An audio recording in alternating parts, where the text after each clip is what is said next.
Assalamualaikum warahmatullahi wabarakatuh. Ya, di pagi hari ini kita akan masuk ke pembelajaran AIJ, Administrasi Infrastruktur Jaringan. Di sini yang sebelumnya kita sudah membahas mengenai simple QUI dan QUI tree.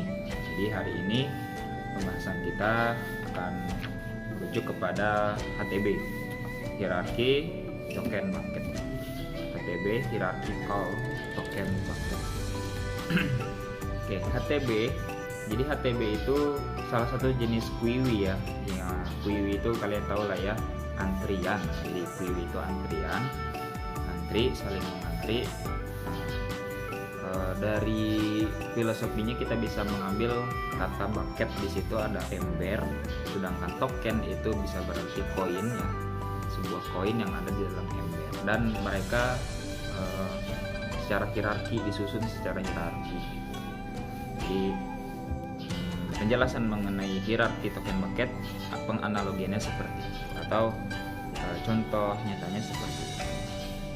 Ya, sebelumnya kita pernah belajar di mikrotik ya. Jadi pada mikrotik itu ada dua jenis dari teknik QoS ya, atau teknik HTB itu ada dua jenis. Di sini ada rate equalizing atau scheduler. Yang kedua itu ada rate limiting atau shaper. Nah, jadi perbedaannya itu kalau rate equalizing atau tadi scheduler itu jika paket data melebihi kapasitas yang sudah ditentukan oleh QoS, maka paket data tersebut akan ditunda dulu sebentar sampai waktu yang memungkinkan untuk dilanjutkan. Kemudian kalau di shaper atau rate limiting ya, itu perbedaannya ketika paket data sudah penuh dengan ketentuan yang sudah ditentukan oleh si QUI, si antrian, maka paket data itu akan di drop atau dibuang. Itu perbedaan antara dua jenis metode. Bahasanya di sini metode, dua jenis metode. Yang pertama rate equalizing atau scheduler, yang kedua adalah rate limiting atau shaper. Sama, di sini kita bisa mengenal yang namanya HTB atau hierarchical token bucket ya.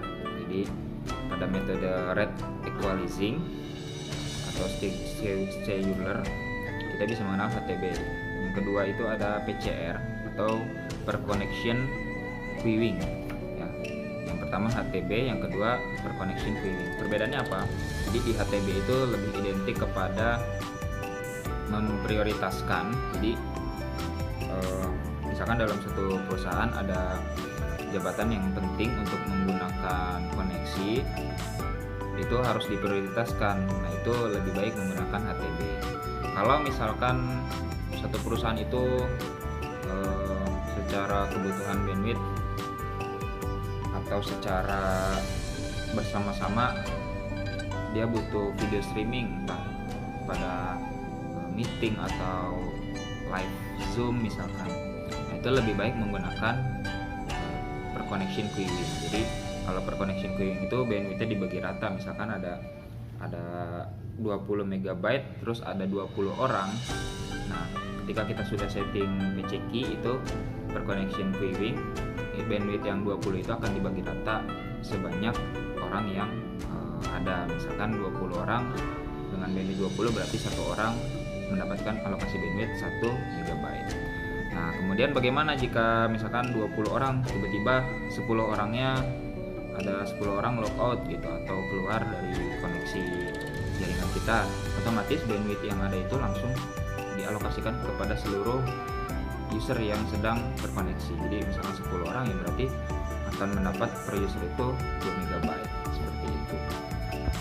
Ya, sedangkan di teknik HTB itu yang tadi saya sudah jelaskan sebelumnya ya. Jadi misalkan ada satu divisi penting, contohlah divisi A.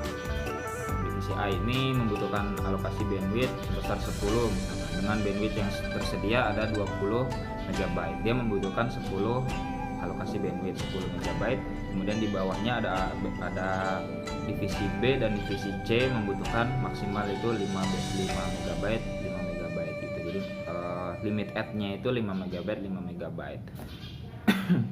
Nah, bagaimana jika si divisi A ini tidak menggunakan bandwidth yang penuh? Misalkan dia hanya menggunakan bandwidth sebesar 5 MB, sedangkan di divisi B dan C itu membutuhkan lebih daripada bandwidth yang sebelumnya. Seolah si divisi A ini hanya memakai 5 MB, berarti kan masih ada sisa sebesar 15 MB. Nah, 15 MB ini akan dialokasikan kepada divisi B dan C. Nah, itu secara hierarki. Kita kalau bicara hierarki dalam organisasi pun bicara hierarki ada hal yang seperti itu ya. Jadi harus ada ketua, ada wakil, ada divisi apa, divisi apa, itu secara hierarki.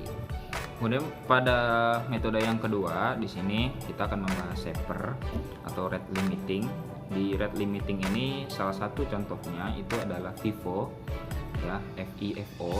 Jadi kepanjangan dari FIFO itu adalah first in first out. Jadi bandwidth atau user yang paket data yang masuk itu akan yang paket data yang pertama masuk akan menjadi paket data yang pertama keluar. Jadi first in ya, pertama masuk akan menjadi first out ya, pertama keluar juga. Jadi urut ya, benar-benar terurut. Paket data yang ada itu benar-benar terurut. Ada beberapa macam lainnya selain FIFO, itu ada SFQ atau Stochastic Fairness Queuing, kemudian ada RAD atau Random Early Detection, dan itu macam dari rate limiting ya atau shaper. Oke.